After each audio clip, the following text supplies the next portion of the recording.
Hey everyone, happy Friday. It's October 28th. We're going to talk about how to wrap this week, finishing in a position of dramatic strength. The major averages pushing to the upside, S&P up 2.5%. What does this mean for this bear market rally? Ladies and gentlemen, this is the final bar.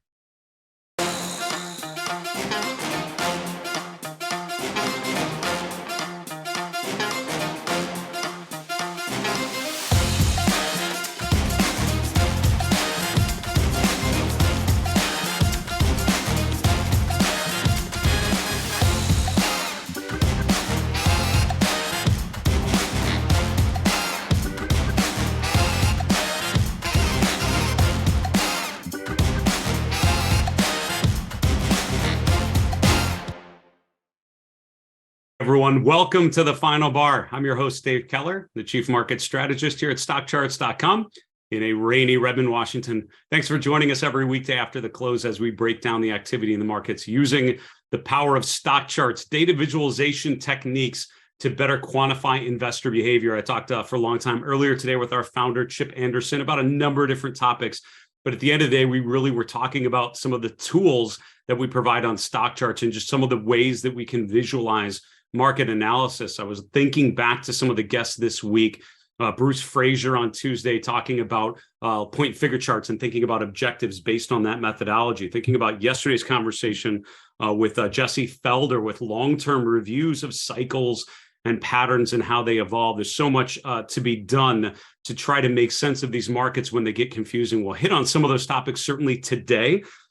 We are super thankful for all the great guests that we have. I mentioned some of the previous discussions we had this week. So if all goes well, tomorrow evening, I'll be getting on a plane to Mumbai, going to India for the next week. Should have a lot of fun with a number of discussions and appearances. The end of next week, I'll be appearing at the CMT Association's Asia Pacific Summit. So if you're in that area of the world and have the ability to get to Mumbai a week from tomorrow, go to cmtassociation.org. I'm sure they wouldn't mind you attending that event. Should be a lot of fun.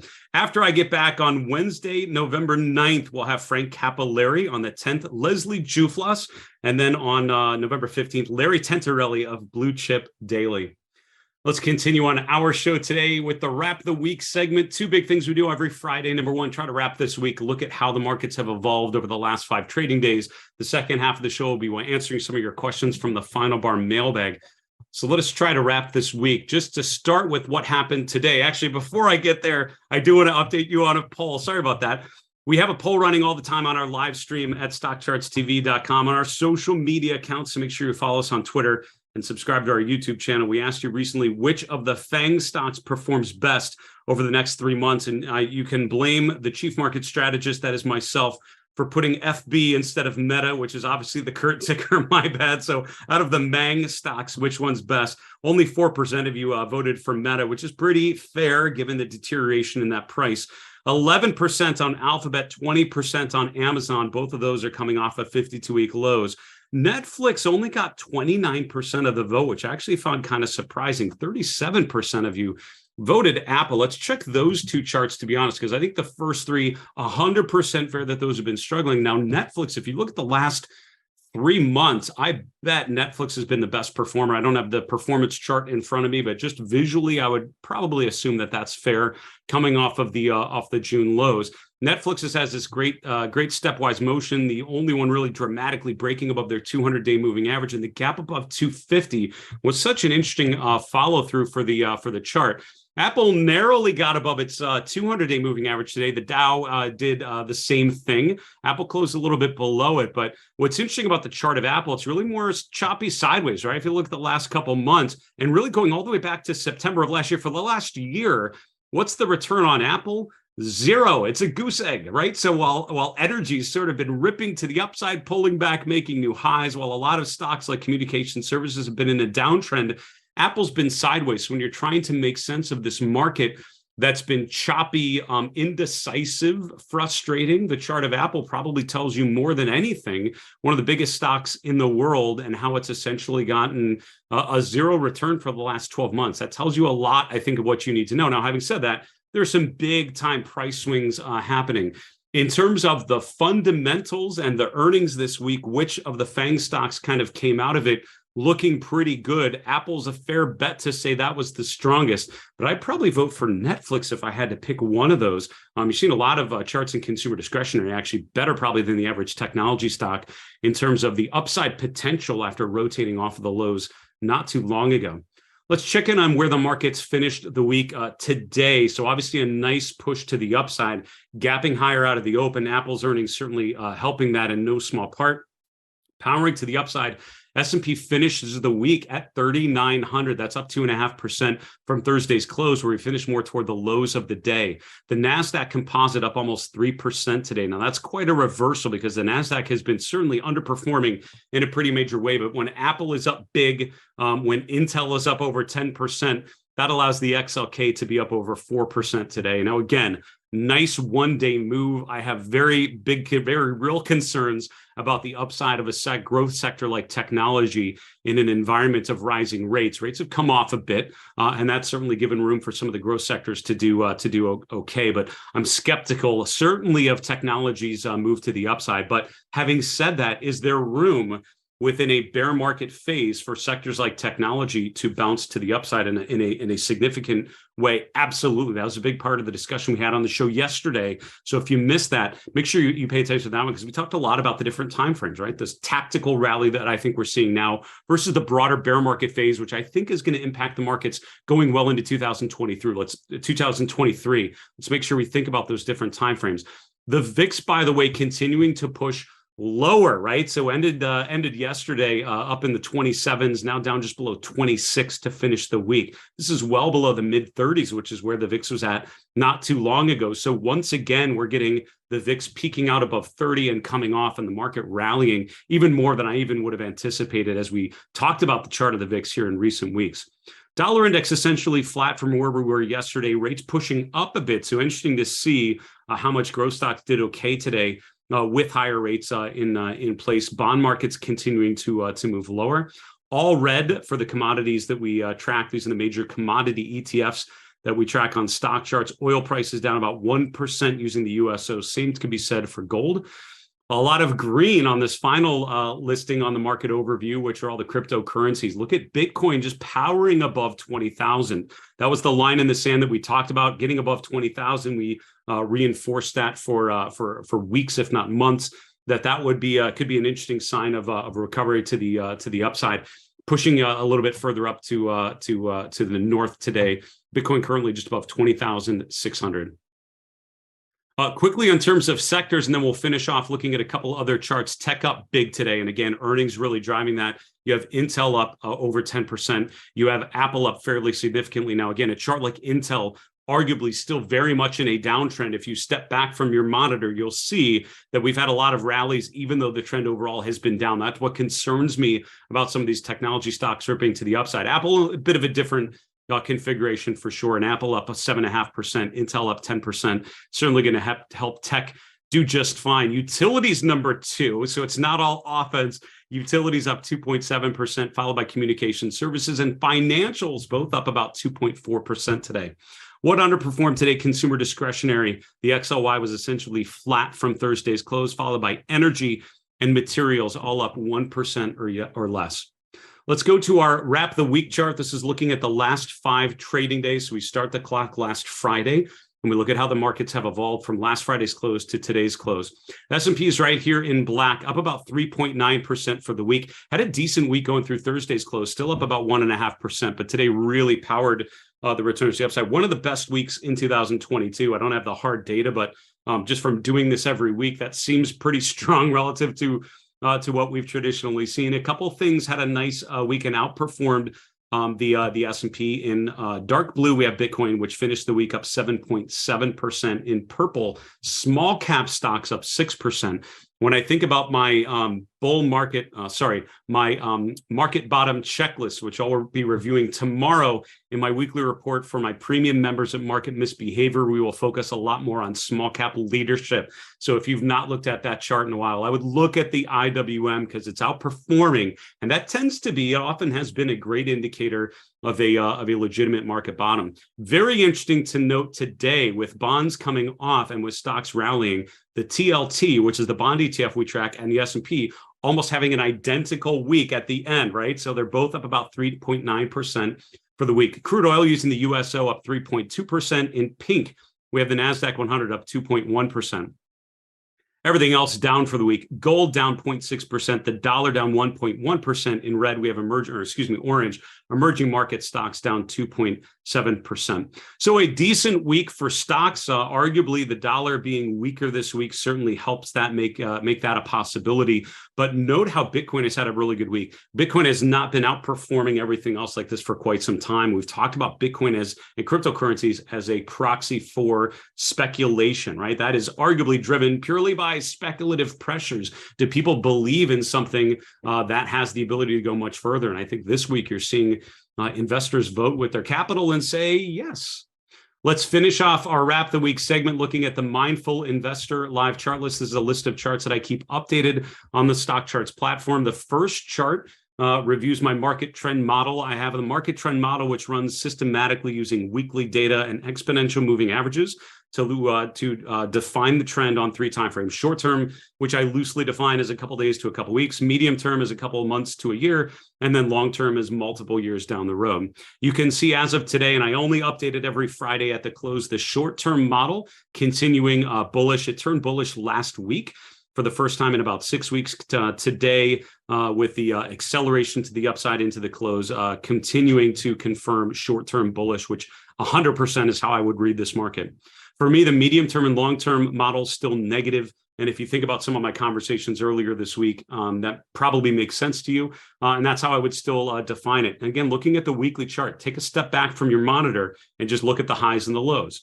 Overall, even though we've had a nice rally, we're still coming off a lower high and a lower low. We're still below some of these long-term moving averages. That's what defines the medium and long-term trends to me. So while I think there could be further upside at this point, not enough to turn my models more bullish on the medium and long-term timeframes. Now, where I am seeing some encouraging signs, and I would say next week, pretty vital, a lot of earnings this week, certainly providing some upside to some key sectors.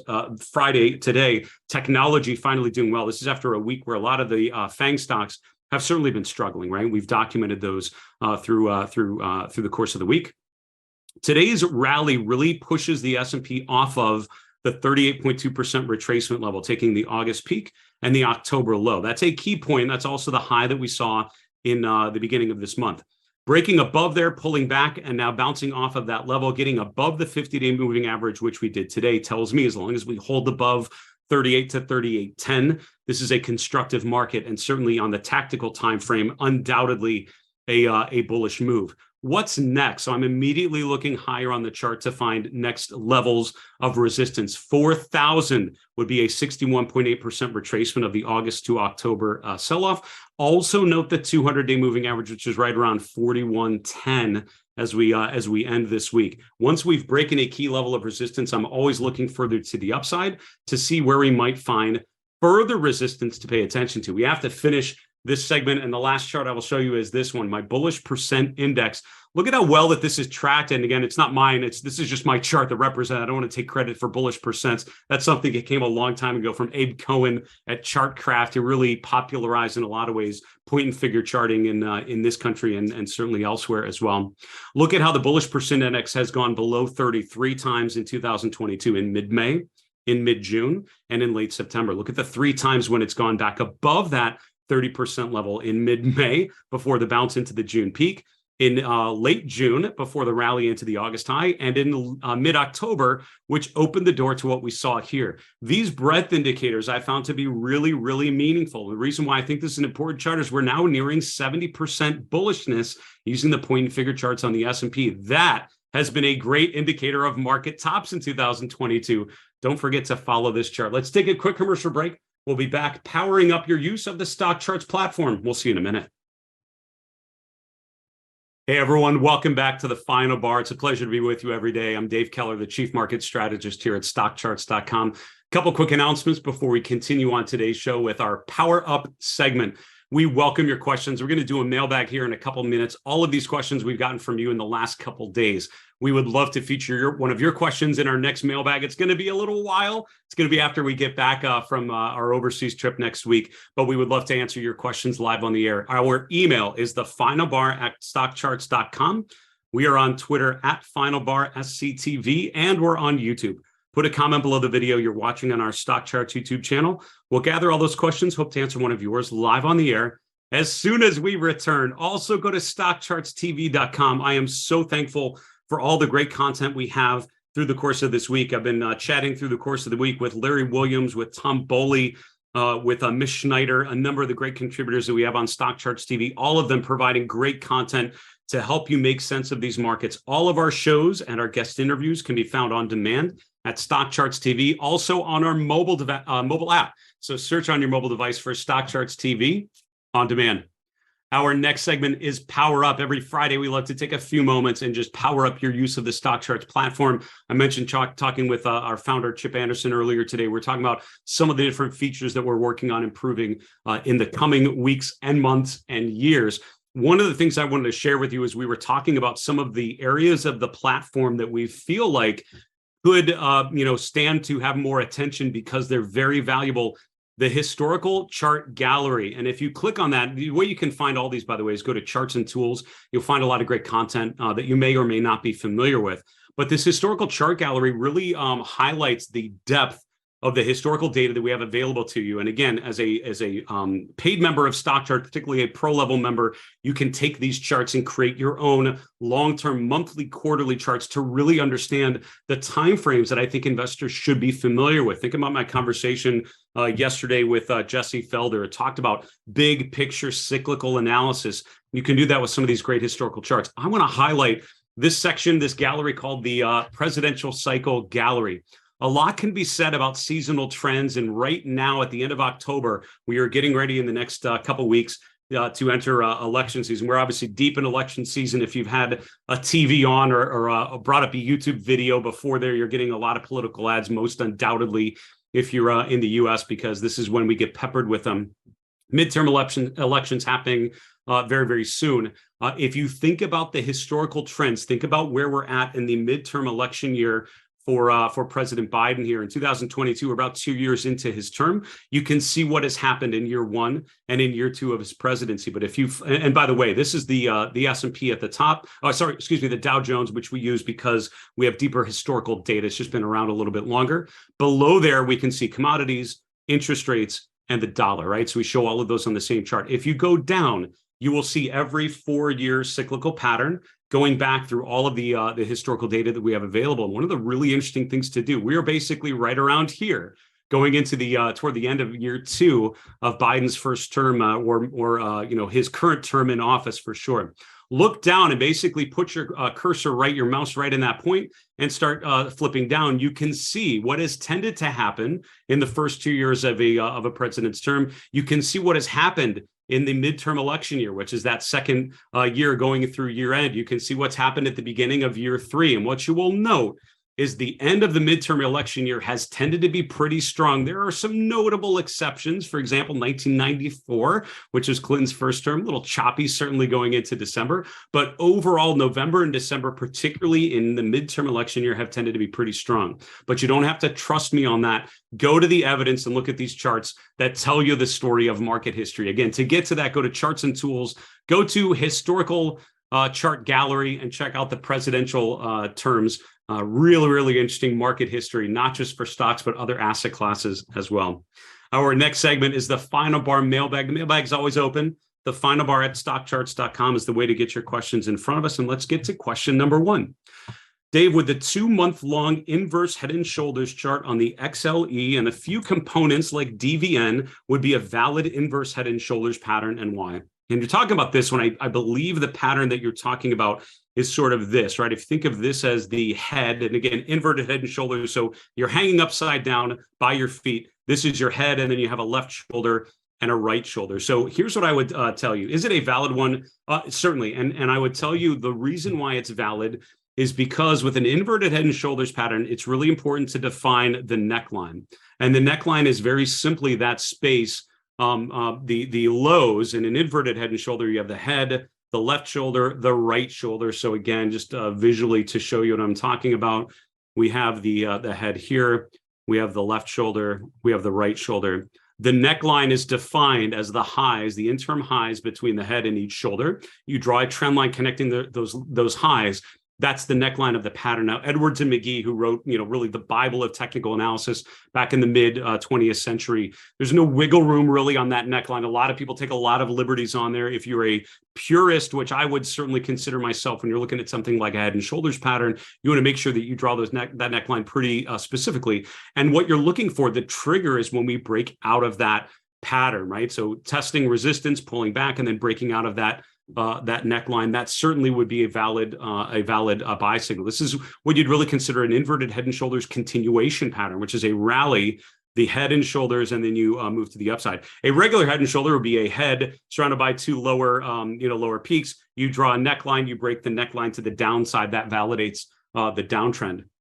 Now, if you actually dig up your copy of Edwards and McGee, and if you don't have one, you should, because it's a really beautiful, formative work in Western technical analysis. It talks about the volume component, and some people like Tom McClellan have argued vehemently at times with me about the importance of looking at volume. I don't look at volume a ton, but Edwards and McGee will really tell you, and John Murphy and others have written about the importance of looking at volume trends through those patterns. But for what it's worth, the neckline, I would argue, very, very important. And I would agree with you. I think that indicates the strength that we've seen from the energy space.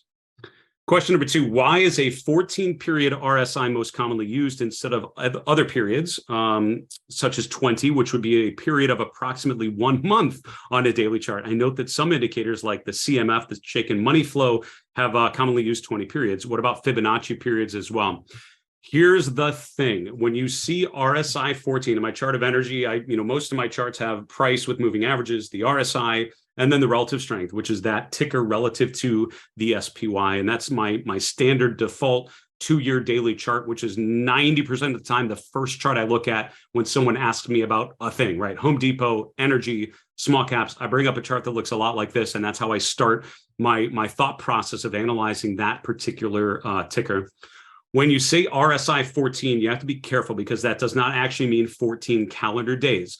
When an RSI has a period of 14, it's actually using an exponential calculation. If you go to our chart school page and look for an indicator like RSI or MACD or PPO, something that uses exponential averages, or just look for the article on exponential averages, exponential moving averages with a little magnifying glass, you will see what that actually means. It does not mean 14 calendar days, like it's literally taking the last 14 values.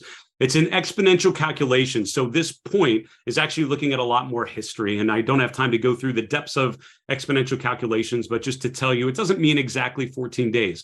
Now, certain things like stochastics, which are actually not using an exponential calculation, that actually is using a clearly defined date range. And so it has a 14 or a 20. It's actually using that time frame.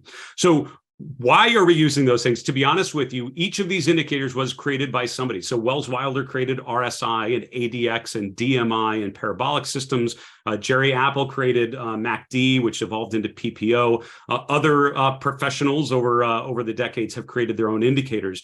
And the settings that we use as default settings are the settings that they discovered as they were developing the indicator. That's what they felt. That's what their tests determined as the most effective. And most of us use those default settings certainly as a starting point. Having said that, that's one of the beauties of a platform like StockCharts, is you can create whatever charts you want. So if you want to change the settings, whatever it's going to help you analyze the markets evolve, right? And certain things are more or less volatile. I would encourage you to experiment with them to see what other periods you have. Fibonacci periods, boy, that's a subject for a whole 1-hour webcast. So I'll have to table that for now. But thanks for that question on common indicator settings. Next question.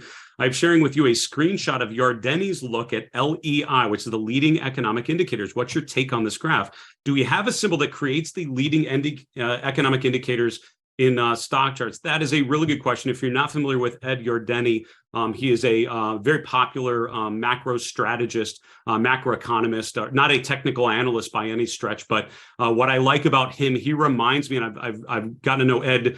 Used to visit us at Fidelity regularly. A number of the portfolio managers would follow his work. He was at a sell side shop, and I'm blanking on where he was, but sorry, Ed, for forgetting your background. But I know it was at a pretty good shop. It'll come to me after we finish the show.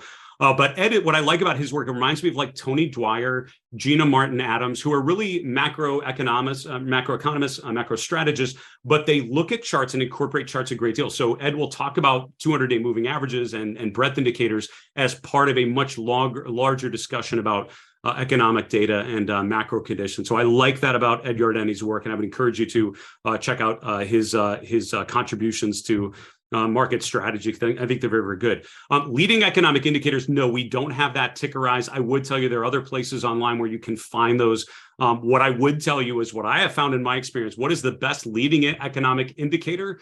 The stock market. And if you look at the components of the LEI that Ed is talking about, one of the components is the stock market. So what's funny about your question and what I wanted to highlight is a lot of people spend a lot of time studying the economy and using that as a way to anticipate what may be happening next in the markets. And what you have to remember is that's actually completely reversed. If you want to understand the economy, you should be looking at the stock market. And if you look at our sector perf chart below there, we have Sam Stovall's simplistic visualization that shows you the relationship. In orange, we have the market cycle. In blue, we have the economic cycle. Look at how the economic cycle is lags behind the market cycle. If you want to know what's going to happen to the economy, look at the markets. The markets tend to bottom out before the economic data. So if you're looking for economic data to improve, I would not do that. I would look at the markets. Look for the markets to improve first, because that's pricing in an economic recovery that may not be certainly reflected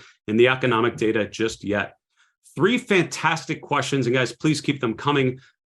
Fill our mailbag and we will get to as many as we can, but we need to wrap the show. Let's go to the 3 and 3 charts in 3 minutes that tell the story of this market environment. Here is chart number 1. Boy, a crazy week for earnings. And I usually pay close attention to companies reporting earnings. There were so many this week. I didn't even get to a lot of them in my regular course of analysis. Amazon was one I wanted to highlight. Amazon gapped lower today, right? Closed the day yesterday around 112. We opened the day below 100, but by the close back above 100. Big round numbers have meaning. And the reason is because as humans, when Amazon is trading for less than $100, it's sort of a psychological wake-up call. Like, hold on, this 1 trillion market cap company is all of a sudden below 100. Does that even make sense? And enough buyers certainly came in and bought on the weakness.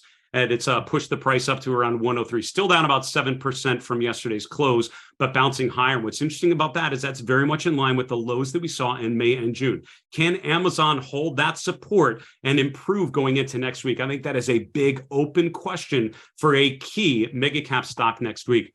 Chart number 2, the financial sector, the XLF. If you look at the financial sector for the last couple of years, you see a big topping pattern, really from mid-2021 to mid-2022. Look at how we had a consistent support level around 35.50 for the XLF. Look at how we broke below that. The height of that pattern was around 14%. And once we broke down, measure that same distance to the downside, and there you go to our low in June and July and September and October. So am I surprised we bounced off of that level and have rallied? 100% not. We've actually been focusing on some of the emerging strength in the financial sector off of the mid-August period when the S&P topped out. Look at the underperformance of the financial sector through August. Look at the outperformance of the XLF since then. I think there's more upside in that key sector a lot of people have not been thinking about.